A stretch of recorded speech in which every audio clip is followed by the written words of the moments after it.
I want to talk about this thing, this hope, and cancer cures are always just around the corner.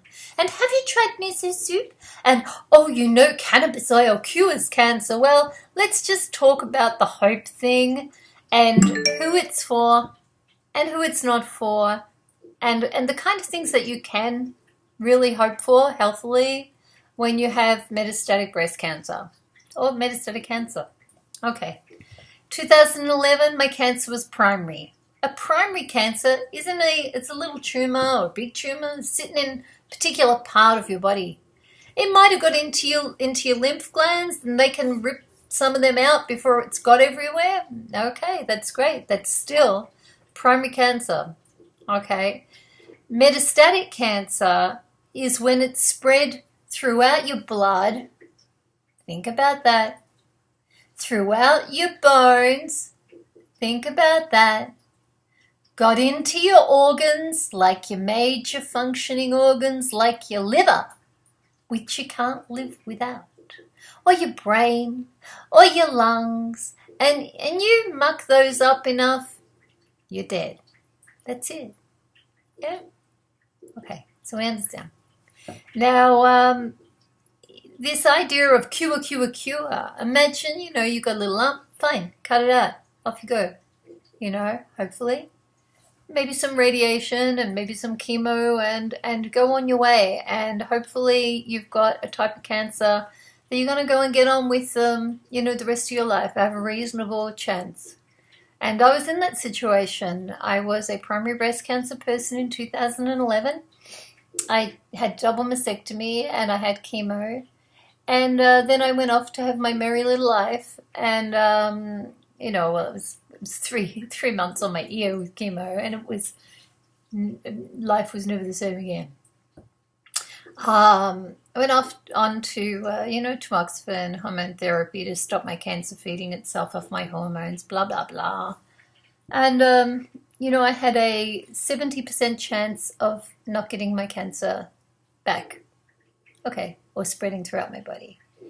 But I'm immune deficient from the cancer history, so I was in the 30% and they get it back. September last year, it was throughout my liver and it was in my spine. I was being crushed by an enlarged liver full of tumors, more than they could count, up to 3 centimeters each. So the largest was about that big. So we're not talking about a little seed on the air, we're talking about trees with lots of vein systems feeding themselves in the supermarket of my blood-rich liver. And we're not talking about, let's just get her a liver transplant, because what?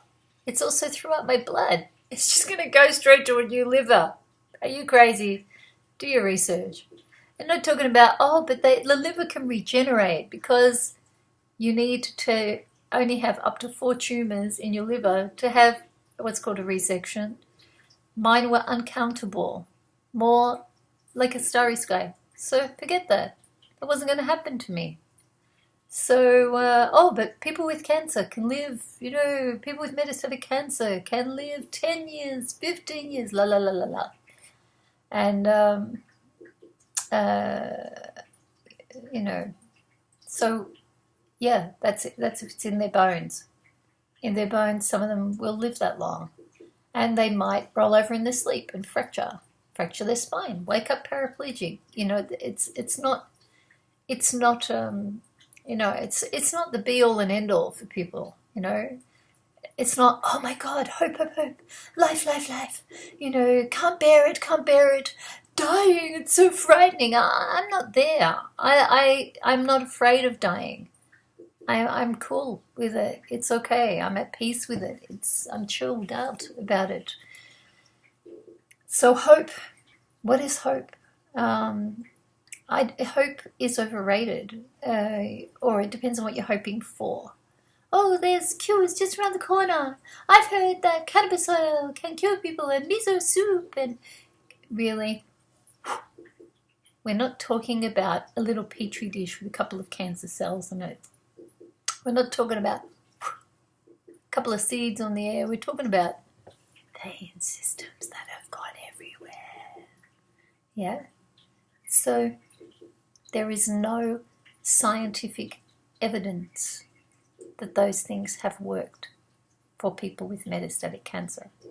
And let's get the stats clear. 1 in 10,000 people with metastatic cancer will go into no evidence of disease and it won't come back. 1 in 10,000. Would you spend your last 3 months wasting your energy and your time hoping, praying, needing desperately to be that 1 in 10,000? That is denial.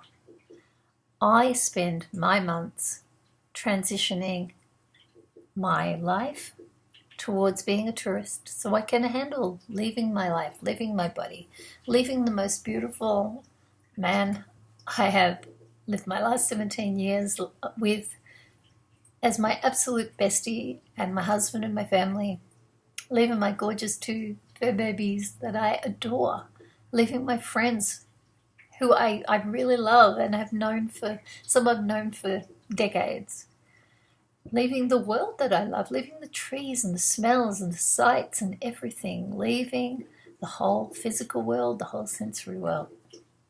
And I'm okay about that. But to transition, you can't transition whilst you're busy freaking out about pie in the sky. Pie in the sky. You can't transition. You can't do all that beauty. You can't really enjoy it to the max whilst you're busy hoping to keep living. There's such thing as quality of life. And the key to a good transit to peace and a fabulous quality of life in your last months is transition. And doing a really great transition on all levels. And I am really glad that that's what I put my energy into.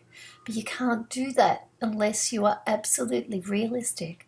Looking it all realistically in the face for what it actually is.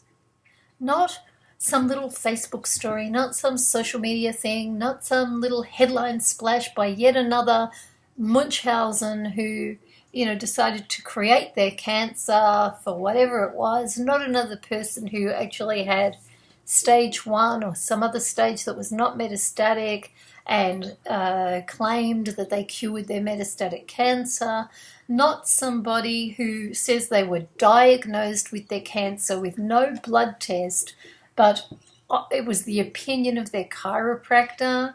Because I've read these cases. If you actually do your research, that's your, oh my God, miraculous cure. And this thing of there's always things around the corner. Well, my oncologist is great and on the ball and is very aware of what is absolutely available and there to treat my particular metastatic cancer in my particular case. And every case is different. So this just around the corner rubbish, it will be approved in 5 years after it moves from petri dishes to rat studies and rat studies to human studies and human studies to availability in general hospitals. Oh, but you could get on a list to be in one of the studies. Get out of here. What? I want to spend my last 3 months desperately hoping I'll get in a study?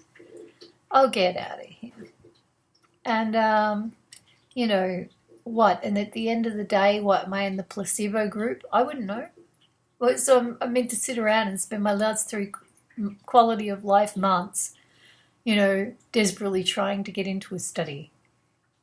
No, it's okay. I can transition things. And I think that is a really beautiful and healthy way to deal with end of life for everyone, for yourself and everyone else. But don't go distracting and wasting time, wasting energy, shoving that version of hope into somebody's face because you're scared. If you're scared, deal with your fear. It's not their shit. Yeah. If you're scared of losing them, or you're scared of if it was you, or you're scared of feeling disempowered, that's your stuff. And that's okay. And that's your journey. And I know you want to be helpful. And there is hope. The hope is for a really great transition. The hope is that your end will be without too much discomfort and pain. The hope is that that one day we will have humane dying with dignity, so that when people are going from things like metastatic cancer, they don't have to be crushed to death by their expanding liver full of tumours. They don't have to be drowning in their own lungs as tumours, take up their lung capacity and make them cough endlessly as they drown in fluid. We won't have to have people who are having incredible headaches as tumours fill their brain and push on their skull and damage all of their functions. We won't have to have people who roll over in their sleep and break their spine and wake up incontinent, paraplegic, and in incredible pain. We won't have to have people who are vomiting up their own shit because of obstructions. We don't talk about how inglorious those deaths can be. I'm lucky I can talk about it. I can talk about it because I have a failed respiratory drive. And that means that when I fall asleep, I stop breathing. My brain doesn't keep me breathing once I'm asleep. It's very rare, but it happened. It was damaged, and it got further damaged with my first load of chemo in 2011 and 2 anesthetics. And it's the greatest gift I have, because I don't have to wait for voluntary euthanasia laws. I can just say, give me the home-based palliative care, thank you. Give me my morphine. I'm going to sleep. And I'm leaving my mask off. My brain will fail to keep me breathing, and I'll be gone. So I can talk about it. So if you want hope, then please hope for some decent dying with dignity laws. Just get humane. Let's treat fellow human beings the way we treat our pets. If they're suffering for weeks at the end of their life, and they're really ready to go, don't make them drag them out to the very last breath as they die in the most undignified fashion. Yes, we have sensitive and wonderful palliative care, but it's still, by law, is forced to keep people alive at some level when they're really ready to go, and people who are really suffering, So that's where you can take your hope and invest it, and invest it in your vote. Invest it in calling your local MP. The local MP of our area is choosing to vote no against a dying with dignity bill this year. So that's where you can use your hope. Thanks for listening. And I hope that you really heard this with your heart. And I hope it helps.